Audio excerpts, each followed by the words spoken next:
it has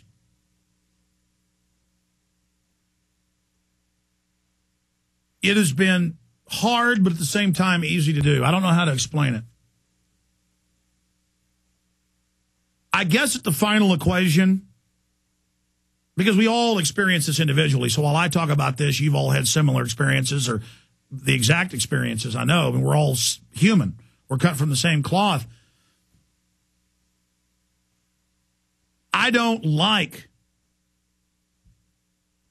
having to even go after evil people, but I can't control myself. When I know someone is a con artist and a fraud and a liar, I have to go after them. And at the same time, I always try to not go off half-cocked on people. I try to really do my research. That's why a lot of times there'll be a bombing or an attack or an event. People say, well, was it an inside job? And I say, I don't know. I got to research it. And then the evidence comes out later for whatever it may be, and then I report to you. And I give you my thought process. I say, this is the evidence I have. This is how I see it. What do you think? I'm going to go back to your calls. It's just,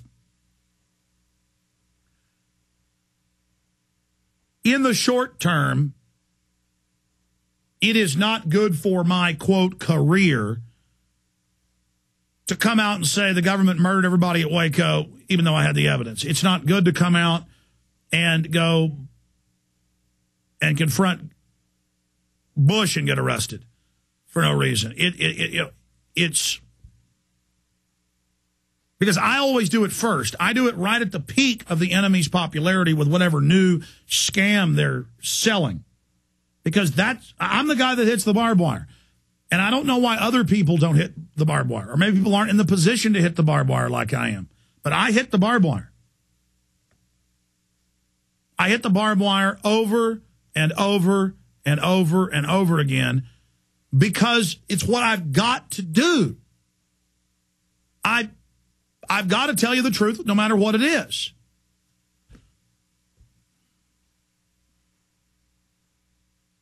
And it's frustrating to have to sit here and plead with people and explain to people when it's so devastatingly obvious. I mean, if you did the research I do every day, you would know all this. You would know it. You wouldn't just hear it and then make a decision on whether or not you wanted to believe it. Folks, you have to get sick of being conned and manipulated. And even as Beck and others engage in fraud after fraud after fraud after fraud, I still have tried to hold back partial judgment and hoped. But there's something so much more evil about cloaking yourself as a sheep when you're a wolf, about lying to people who admire you and have have confidence in you. But I've noticed reading criminology and studying it and seeing it in life, evil people, psychopaths, sadistic psychopaths, they enjoy the conning of the people. And see, it's so alien to me. It's so alien. And then watching innocent, good people be conned and abused is very painful. I mean, 10 years ago, I would have just gotten mad at Austin police covertly going in and shutting up and shutting down the Austin gun show. But then watching them defend it and spin it, it just made me feel sick. I mean, I want to see them be good. I want to see them be honorable. I want to see honorableness and wholesomeness upheld. And then I think about the position I'm in, the responsibility I've got, and all the bad things I do when I'm trying to be good, when I'm trying to be accurate. And then I just think about how I have a conscience, and I'm trying to be as accurate and as good as I can be. And I can't imagine someone who is just as smart as I am or smarter, who chooses to join with evil and chooses to serve it and enjoys deception and enjoy...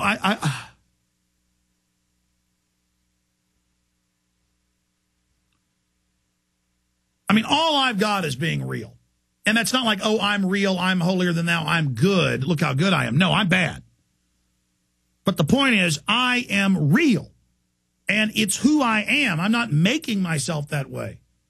It's who I am. And That's all I've got. That's what I value. And then I realize even if I try the straight and narrow, even if I focus, even if I'm watchful, even if I'm as wise as a serpent and harmful as a dove or whatever the saying is, I still am going to let people down, folks. They're feverishly combing through anything and everything I ever did, making stuff up, lies you can't imagine. And so that's why it is about you being individuals. You know you're good. You know you love freedom. You're not perfect, but your heart is right. Your heart is right. You want to be a good person. You want to be loving. You want to be honorable. And you know you're good. And I know I'm good. I know I'm for real. And so all we can do is do our best and then give it to God. And just because it's the burden. It's the burden. It's such a burden. Like I'm the main guy, the main real thing, you know, out there fighting the COINTELPRO and the operations. And we're having incredible success. But I see it all. I see the whole enemy and all of their nightmarish corruption and wickedness and their sins and who they are. And I see all the demons, folks. They're all around me. And I'm like, my God, I wish people could see what I see. I wish they knew the way I can read people now, the way I understand things. It's almost like torture. You know, the level of discernment I just continue to get. And then I'm in this weak body. I'm this weak, sinful person. And I'm like, what have you done to me, God? What? How? And God says, oh, it's going to get a lot worse, buddy. And now I can't change who I am. I can't go back. I can't join with the evil. I wouldn't. But it's just, if people knew what was really going on, if they could only understand, if they could only really have discernment, and I know a lot of you do, and that's why you're active in warning people. I'm really ranting today. I woke up at 3:35 in the morning in the cold, dark, still of the night.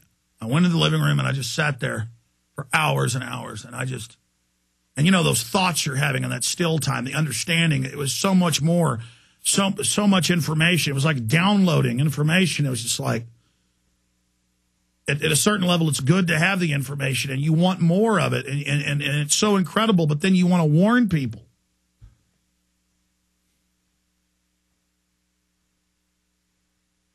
And then you look at people like Obama and Roger Ailes and Glenn Beck and all of them, and they are just swollen, blood-filled ticks who are just so worldly. And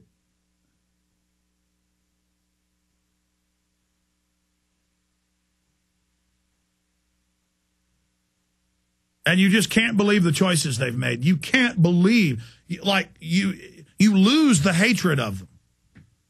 I've grown out of hating people.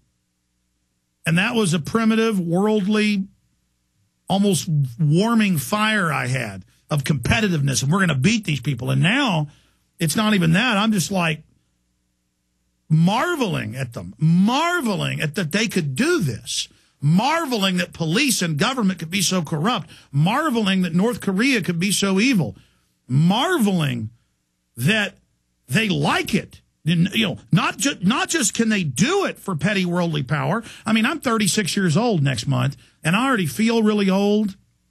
I've gone past being afraid of death to not being afraid of death, to not wanting to die, but not even concerned about it anymore. And I know that I've got this far in life, and it seems like 5 minutes has passed, and in 5 minutes I'm going to be 85 years old, having a stroke, dying.